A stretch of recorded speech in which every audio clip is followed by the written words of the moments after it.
Paul, and this is Titles, Talk, and Tipples. With me this evening is Jiba Anderson. Jiba here is a comic book illustrator, as well as a writer, music, DJ, and he wears the hats of producer and all sorts of wonderful stuff, including these awesome comic books. They're graphic novels, so they're longer than comic books.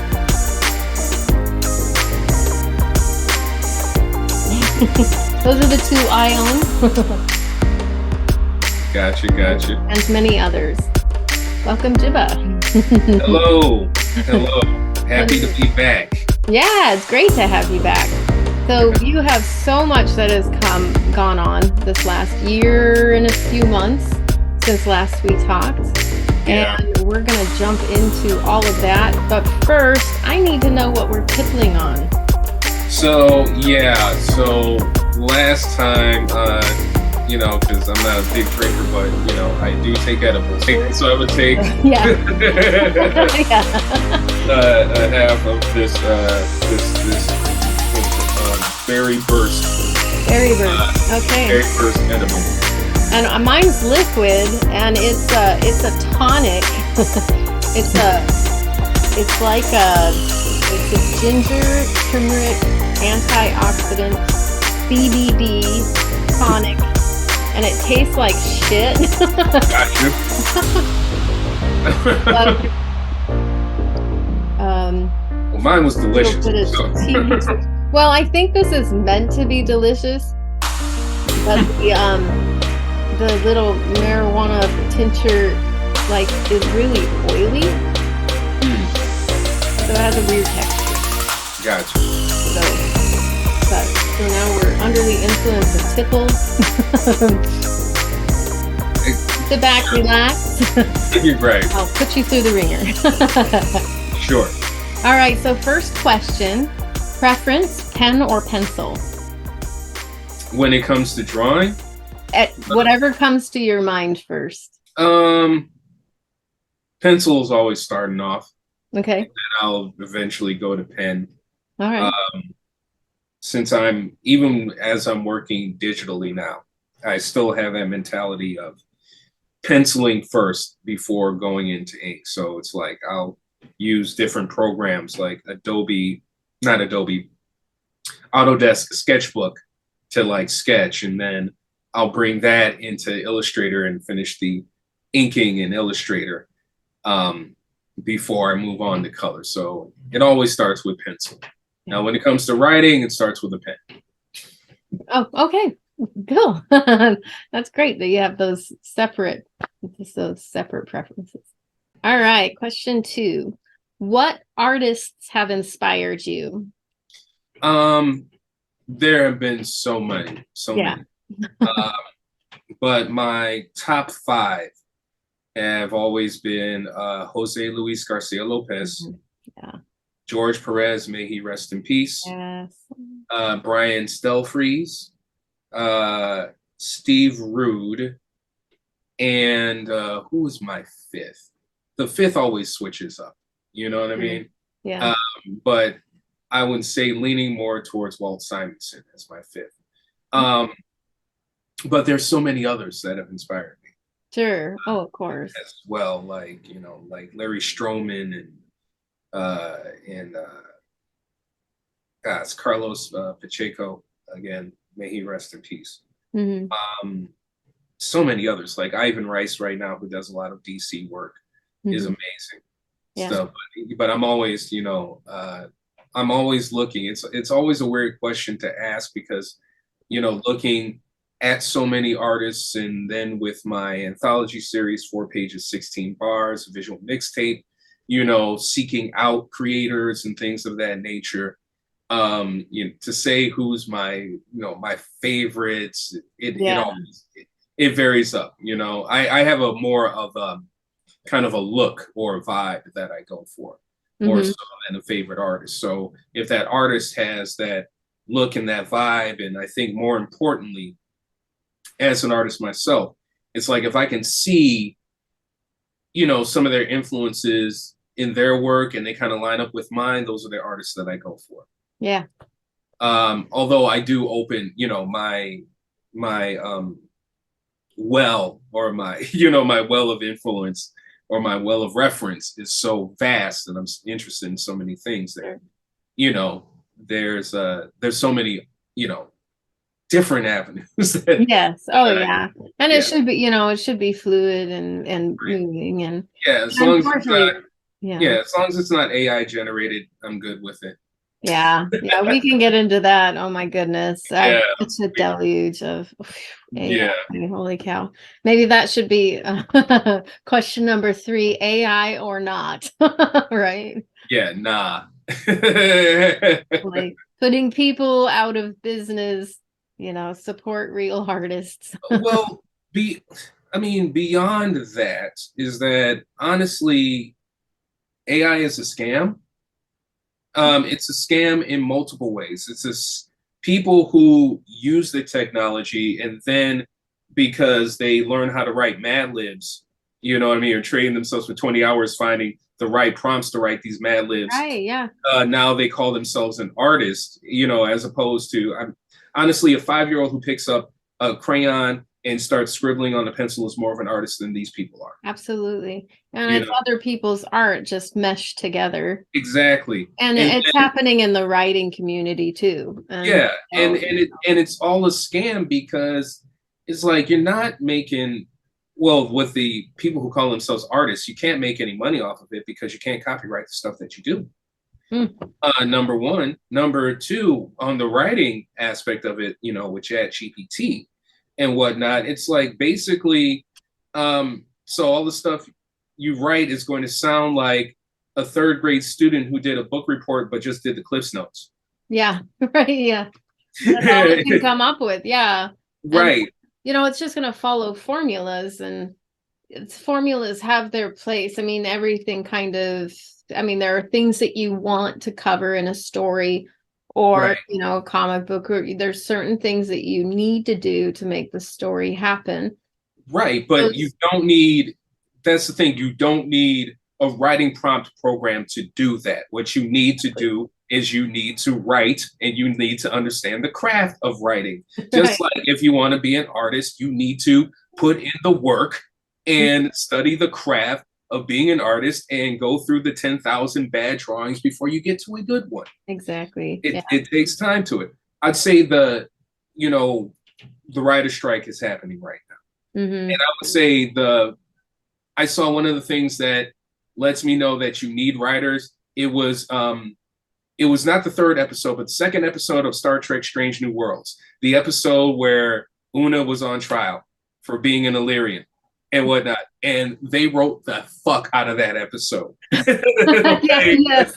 Like they wrote that, you know?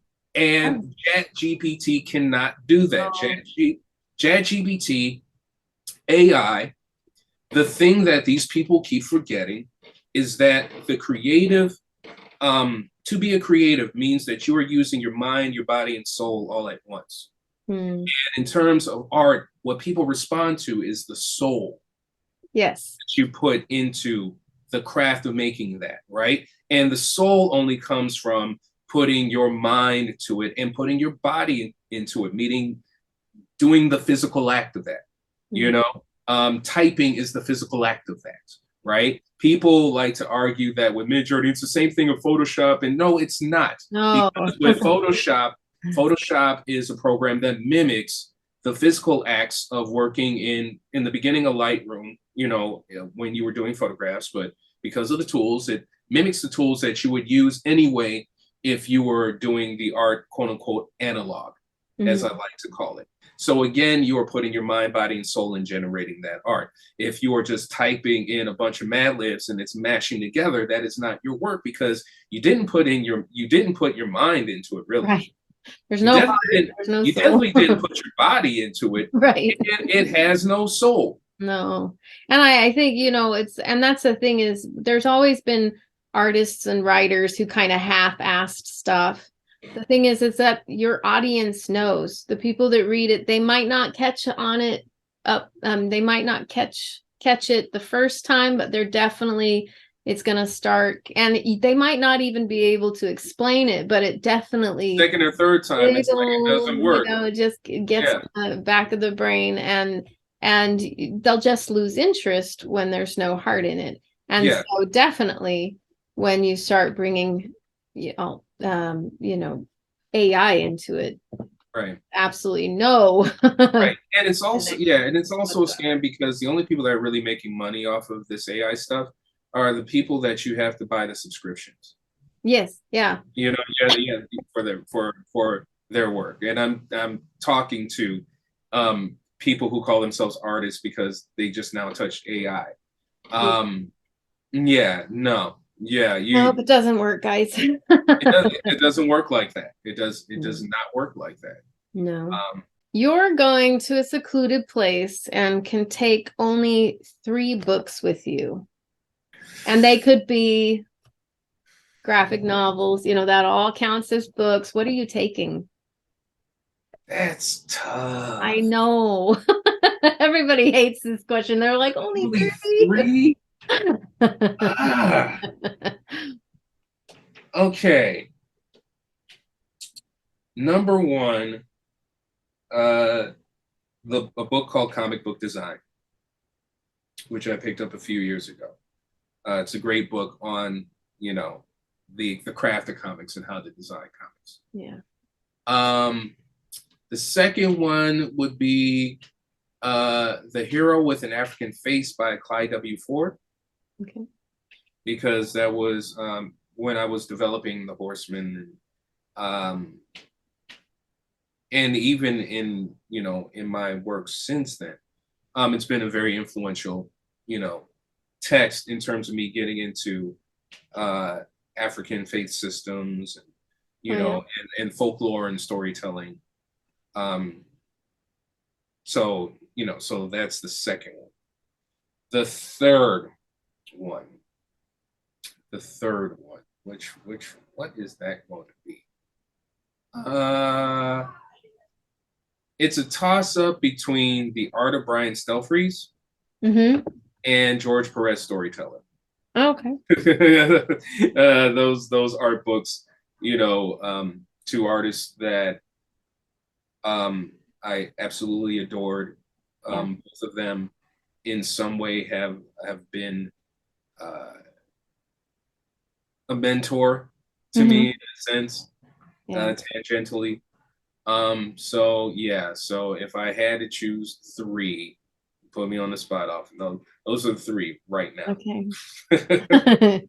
Yeah, things are going down. You have to grab 3 and run. So those would be nice. What experimental aspects do you play with in your work, or do you follow all the rules? I understand the rules, so I know how to bend the rules, and how to stretch the rules, if you will. A little bit like I liken it to jazz. A little bit like I could be a little improvisational with it. In terms of my work, it was experimental until it became my system. Using collage in very interesting photos in collage in order to turn them into like black and white comic art, and then and then manipulating them further when it becomes color, so that it doesn't look like photographs. With my work, it all blends together with my illustration stuff as well. So that eventually has become, I realize it's become like my visual, like that's my visual look, that's my language, if you will. So so experimental, and then it's become a system, and then really embracing being a graphic designer, because over the past couple of years, like just applying like just design principles to making comics, because comics are, in my opinion, and I think it's more than an opinion, I think comic books are a prime example of great graphic design when you do it well. Yes. And I see that a lot of people coming into doing comics, not the experts, not the people who've been doing it a while, but the people who are coming in, you know, they look at comics like, what's the most important thing? You know, Right. oh, it's the art. Oh, it's the story. No, it's all of it put together. Yes. And Yeah. if you do it right, it really, really sings. So bringing those, you know, just being a designer when I'm working on these pages, you know, and thinking of the whole, that has become my process. So is it experimental? Not necessarily, but I think, and I wouldn't even say that it's traditional in a sense. Yeah. But I would say that the merging of sort of like the highfalutin design principles with the rough and tumble comic book artwork and stuff, that merging of styles, I guess that was experimental. But now it's like, you know, my system. And as a teacher, I'm kind of like, yeah, why aren't you guys doing this? Anyway, so Yeah. hopefully that answers the question. Yeah. Oh, yeah, absolutely. And so, oh, I see. I wrote them funny. Okay. Where's the strangest place the muse has visited you? No place is strange. No place is strange. when the muse visits. Right. You know what I mean? Yeah. You know, the muse has hit me at the club. The muse has hit me in the shower. The muse is, you know, caught me on the can. You know what I mean? Sure. On a road trip. You know, no place is strange. No place is strange. The muse is always welcome. Nice. I like that answer. Tell us about The Horsemen. That's your ongoing graphic novel. Yeah, that's the one. That's the one that The everybody one. knows me about. So, The Horseman is the saga of the gods of Africa returning to Earth and possessing 7 people to save humanity from itself. You can see, like, I've had this elevator pitch. Sure. Oh yeah. Practiced for decades. Yeah. So yeah, last year celebrated 20 years with The Horseman. Wow. And with the release of Birth of the Spark, that was the 20th anniversary book, you know, my first hardcover, so you can get into hardcover, Nice. as well as a soft cover, and it's different sizes, 8.5 by 11, so it's like treasury edition, so it's all special Yeah. and cute. Yeah. But I'm also assuming that you want to know a little bit more about the horse. Well, that's fine too, you know. There is editing that has to take place. Right. So yeah. So the Horsemen were inspired by the Orishas of you know, of the Nigerian faith systems like Ife that have survived the transatlantic slave trade and combined with Christianity to form religions like Ndoble, Santeria, Vodou, as other African faith systems have. And so with The Horsemen, this was me creating basically a superhero world that was free from the gaze of the other by using, you know, the root of superheroic myth, which is world mythology, but using West African mythology. I wanted to make The Horsemen like an authentic, iconic superhero team, but again, free from the gaze and the influence of the other. And you know, 20 years into it, I think I've been doing pretty good. Good. been doing pretty good with it. So Great. yeah, so that's what they're about. It's cool, it's fun, it's cosmic, it's political. You know what I mean? It's diverse in a real way. You know, it's beyond, for people want to complain like, yeah, it's woke, because I've been woke since 1972. Okay? You know what I mean? So definitely it is anti-Comicsgate, just for the pure fact that this is like the most woke thing you will be reading for a while. So it will piss you off if you are not about woke stuff. But if you're about cool, you know what I mean, cool comics, with a different outlook on, you know, what superheroes are or what mythology is, then the Horsemen it's that book for you. Yeah. You know? And so they possess humans to are these humans receptive to that, or? So okay, so yeah, initially the tagline is like the gods possess them, but in actuality the gods are reborn in these human bodies. Oh, okay. So it's this interesting thing of like, you know, past memories and current memories coming together, right? And you know how they deal with that. I mean, some of them are very much about their current, you know what I mean, like the merging of the identities is more synchronous, and then some of them are, you know, more about the old way, and trying to come up to that with, you know, consequences. Right. You know, with some very big consequences to that. And yeah, it's not easy for them. Like there's some things that I do in the Horsemen that if some people read it, you know, again, some people with the selective outrage are like, you know, they might clutch the pearls, but it's all with a purpose. You know what I mean? It's all for a deeper purpose, and it's all for telling this underlying narrative. And the underlying narrative is that, you know, if you had the power to change the world, how would you do it? And the ramifications and repercussions from that. Yeah.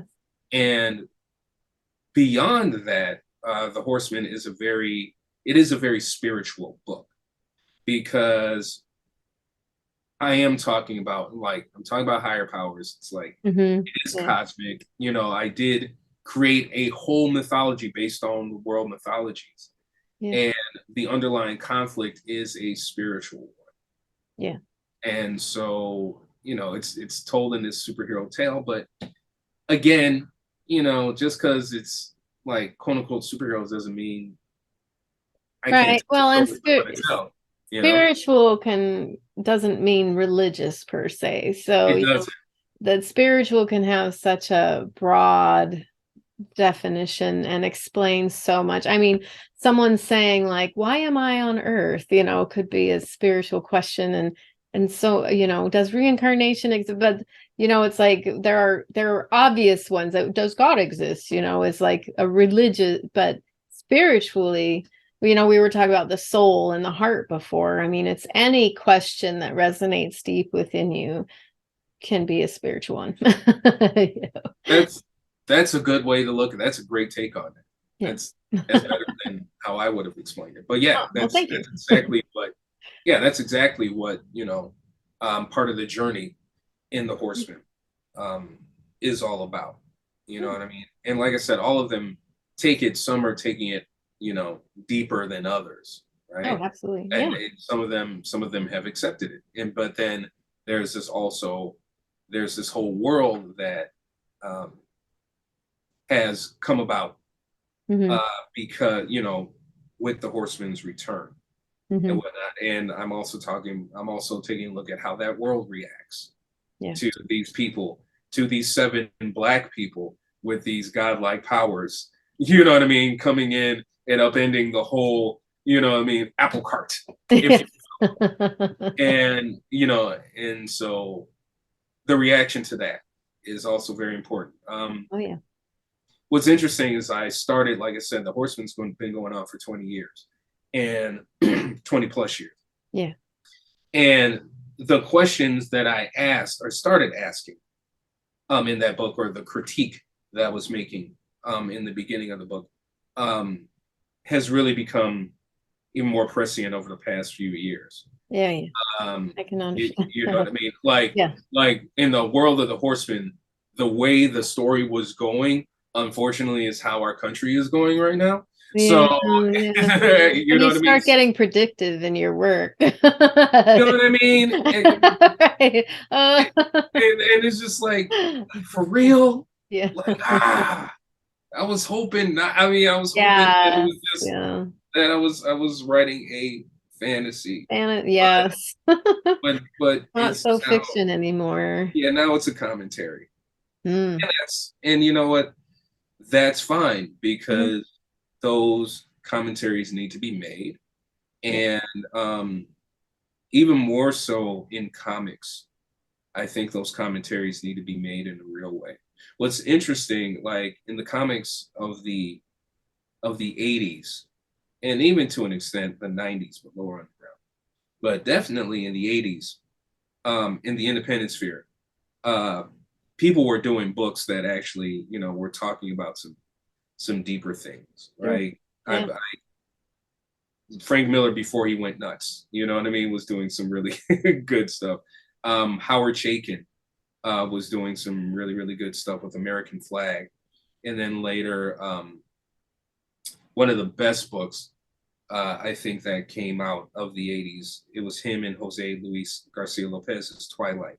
It's a fantastic book, you know what I mean? Uh, Hmm. something that was very, very influential to me. Uh, you know, Jim Starlin. Um, you know, they talk about Marvel stuff and, you know, Thanos and Warlock and stuff like that. But if you actually read the Warlock comics, you know, Hmm. or the Captain Marvel comics, like he was getting very esoteric Oh yeah.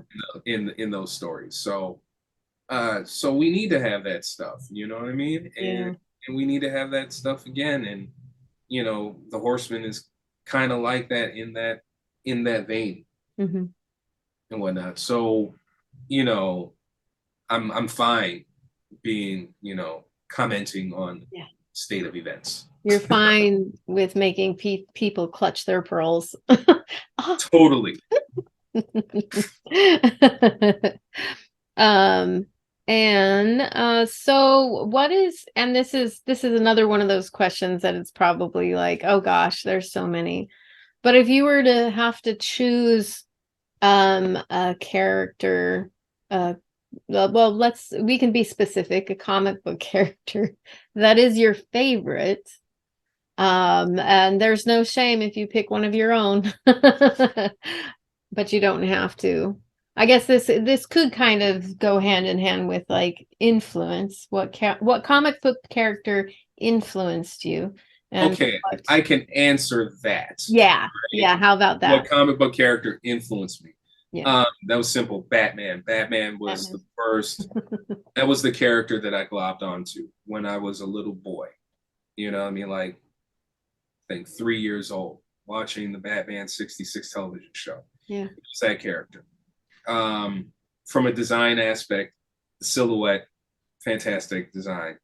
Yeah. Um, the character itself, you know, the idea that yeah, granted he had a lot of money, but you know, this dude, you know, applies himself, you know what I mean, to become the Dark Knight detective, the Cape Crusader, so on and so forth. Yeah.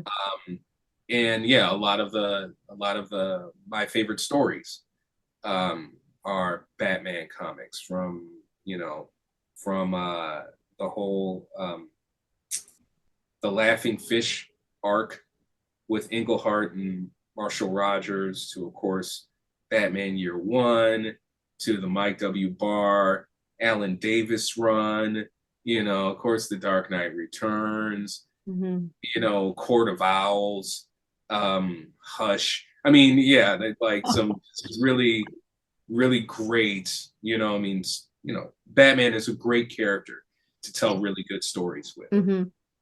And that's you know that's an influential character. That's the character that was my gateway drug into the comic book industry.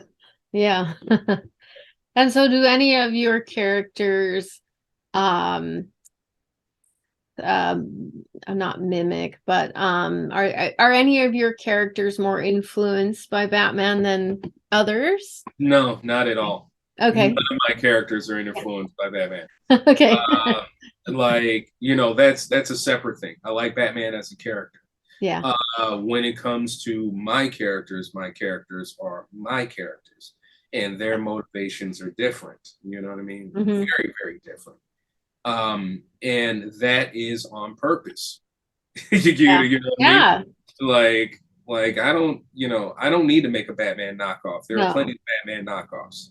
There's already a Batman, right? I don't need to make a Black Panther. There's already a Black Panther. Exactly, yeah. But the Horsemen did not exist until I created them. Yes. And so 20 plus years ago. Right. Now, how do you keep track? So if we're talking 20 years that you've been working on this, how do you prevent so someone that has been writing for so long can oftentimes mess up their own universe their own continuity.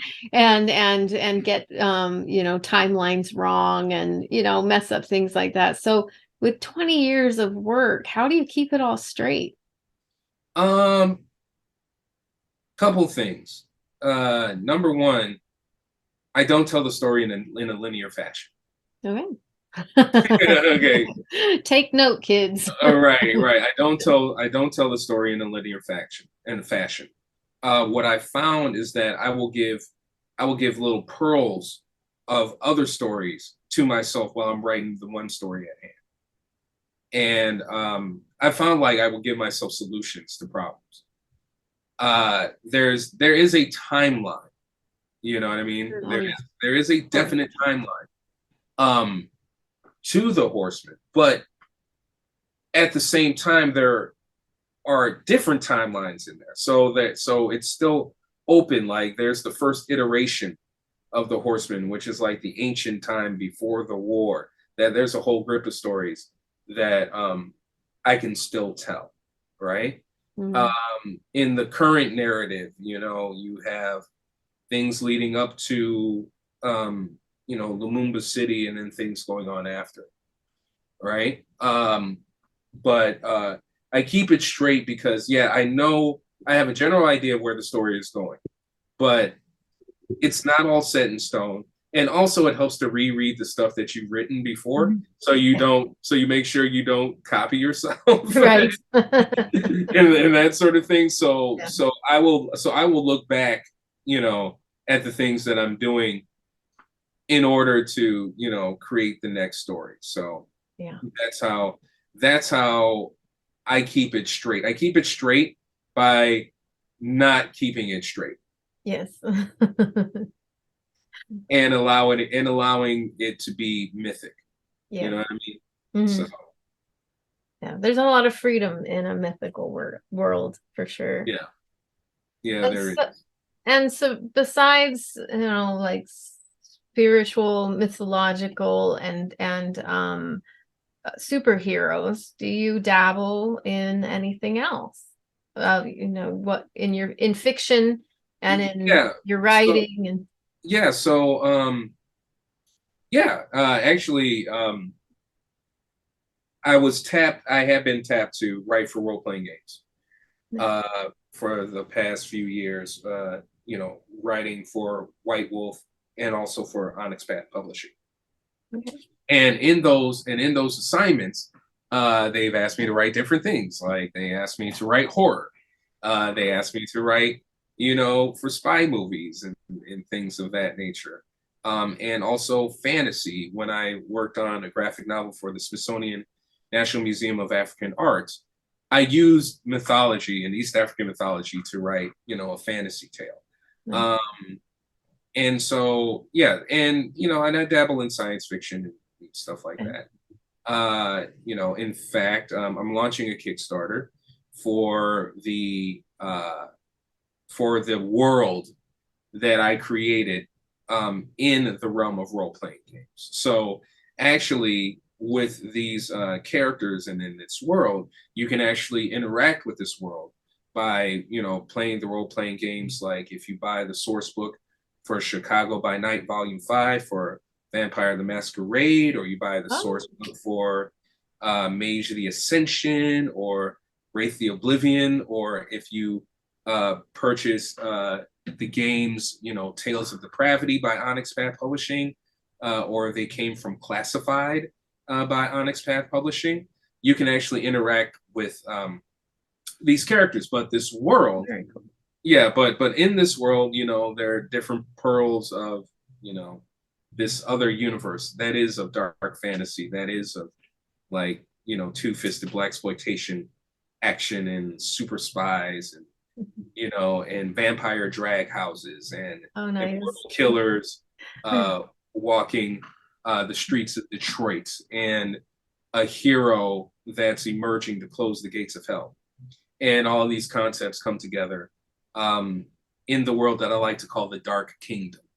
The Dark Kingdom. Yeah, and the Dark Kingdom is a 64-page, illustrated novel that introduces these concepts free from the games, introduces these characters, introduces the other realm I like to call in the Blaxis, outside of the Horsemen. The Horsemen and the new mythology, that's their own realm. The Dark Kingdom is its own thing, and that one is like, yeah, it's gritty, it's urban, you know what I mean? It's got the horror, it's got the funk, it's got the fun in there, so it's grimy, it's gritty, it's interesting. I call it grounded, even though we're dealing with horror and fantasy and all this other stuff. True, yeah.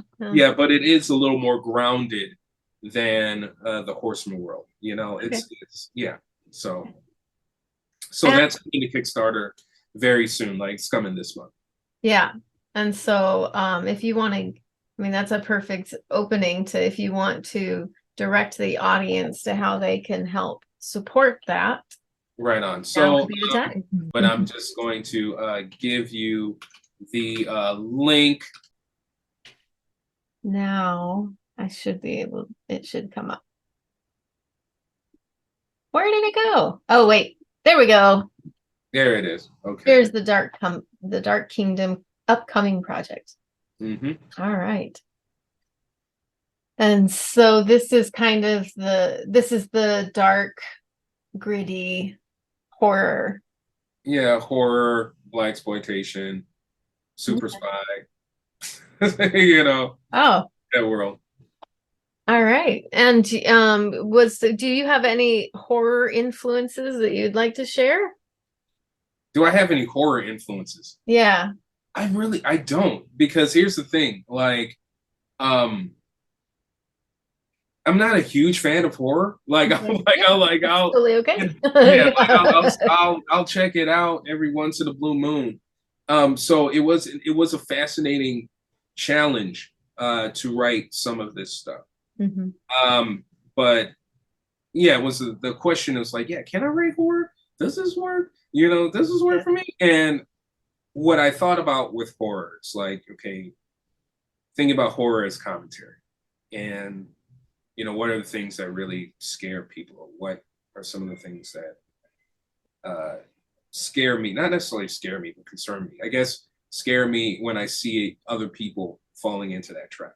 And in particular, The Wrath of Red Clay was really addressing that, which is in the Dark Kingdom, creating this immortal killer. And so the angle that I took on that was questions of identity.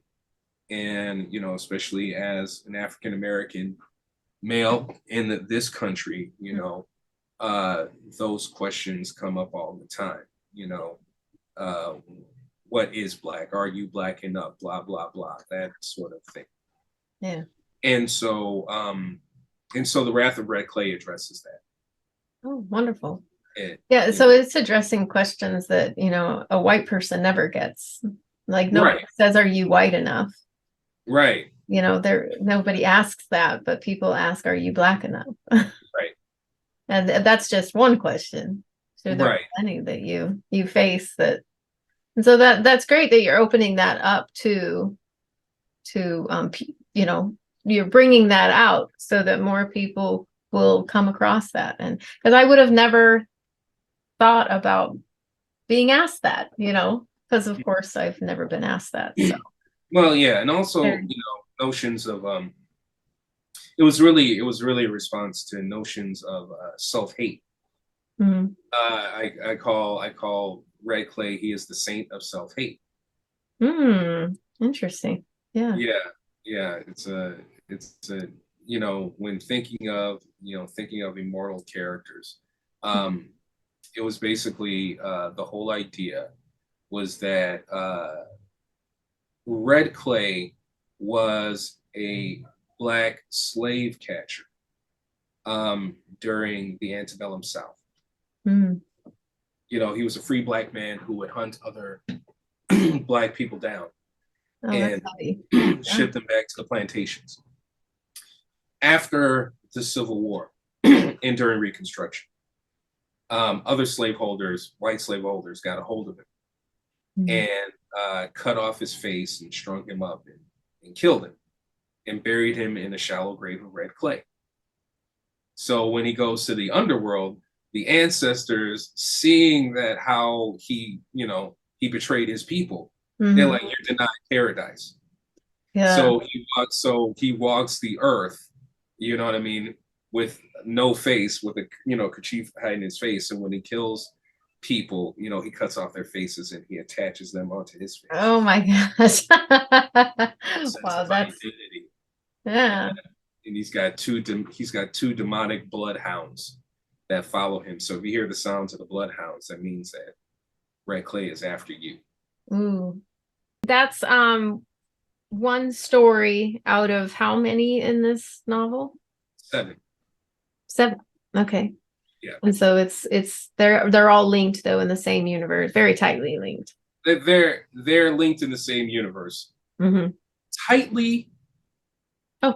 And the tangentially, like yeah, they do link together. It is it's actually kind of a linear line, if you will. So we go from ancient Africa to the 70s, to the 80s, to the 90s, to now. Okay. In the Dark Kingdom. So very cool. Well, I'm definitely looking forward to reading that. And that is what people will be supporting if they go and support your Kickstarter. This has been Titles, Talk, and Tipples with me, Jude Madelich Hall, and Jibamoleianderson, the illustrator and writer of The Horsemen, many other graphic novels, and Dark Kingdom, which you should go check out on Kickstarter right this moment. We'll have links for you. And Jiba, if you want to tell us a website and anything else that you would like people to check out. Oh, and don't forget your music too. Oh, right on. Well, okay, so the website, of course, is grioenterprises.com. That is the company. I'm putting it in the link right here. Oh. So GRIOT enterprises.com. I also do a podcast, mixtape, called Ghetto of the Mind, which is actually the sonic component of Griot Enterprises. So, so as a matter of fact, the Dark Kingdom already has 2 soundtracks up there, which will also be, they will be also stretch goals for people to actually have the MP3 and the cover in there, so they don't have to have it on a streaming device. But yeah, if you go to Ghetto of the Mind, which is on iTunes, you can hear how I get down. Yeah, very good mixes. I love them. Thank you. I appreciate that. Yeah. And yeah, I mean, there's a whole bunch of other stuff coming up, but that's a little bit down the line. You know what I mean? So if someone wanted to follow you, where could they go to check out everything that you're doing in the future? Well, definitely you can check out Griot Enterprises on Facebook. You can check me out on Facebook if you just type in Jibamoleianderson. You can also check, hit me up on the gram. I am at Jazz Intellect on Instagram. as well. That's only one Z in Jazz Intellect, and it's all lowercase. So you can check me out there. Yeah, the gram, the Facebooks, you know what I mean, the website. Yeah. Well, thank you so much, Jiba. It's so nice to talk to you. My birthday twin. We have the same birthday. We do. Yeah. Same year, same date. Yeah. Right. Exactly. One thing is not at the same hospital. No, not at the same hospital. Yes. And we definitely were not were not swapped at birth. No, definitely. I think our parents would have noticed. You're right. Unless you were born in Palo Alto, California. See, yeah, I was born in Detroit, so okay. Definitely, when you go to griotenterprises.com, you can sign up for our newsletter and become a part of the Griot Nation. Definitely, when the Dark Kingdom launches, please go and support. We're going to have a lot of great rewards in addition to the Dark Kingdom. You can also catch up on some of Griot Enterprises' other releases, like 4 pages, 16 bars, a visual mixtape, Volume 8, which is the longest running anthology featuring independent works from creators of color. You can also grab the Horsemen Birth of the Spark, which is the latest Horsemen book. Manifesto, the Tao of Jibamoleianderson, where I talk about my philosophy as an illustrator, writer, and designer. And also you get a whole bunch of cool black and white comics. And then you also get to see me break down my process a little bit. Nice. And the companion title to that, which is Influence, the Art of Comic Book Art, which is actually me taking a look at 11 comic book artists that influenced my style. Wonderful. Which goes back to the question in the beginning of the show.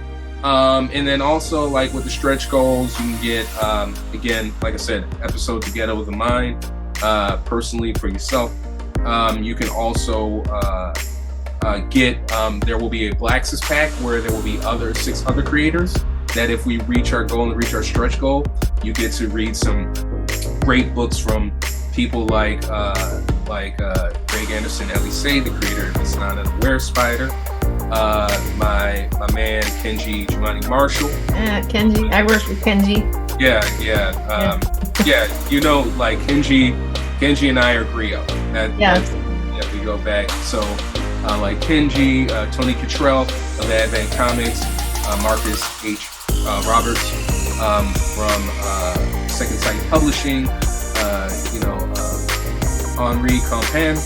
So yeah, we just got a crew of dope books that you will get once we meet and exceed our goals. Yeah. So like I got these supporting a Kickstarter and as well as digital stuff. So they're completely worth it every time. Thank you. I appreciate it. Yeah, you're welcome. Yes. A Griot book will always be worth the selling price. That's on the website. No. That's a guarantee. All right. Well, everybody, roll up your sleeves because we need to fight the good fight. Definitely. Because it's a full court press right now. Y'all should know what I'm talking about. So, let's do our bit and let's start causing some good trouble. All right? Definitely. In the interview in Bad Juju and J-Bone Presents, you're getting about 7 minutes of Jiba, but if you stay tuned, in a couple of weeks, we will release the entire interview with Jiba, and so you'll get to hear the whole thing. And so please subscribe, please like, and please share with all your friends. Thank you. Good night. Good night, everybody.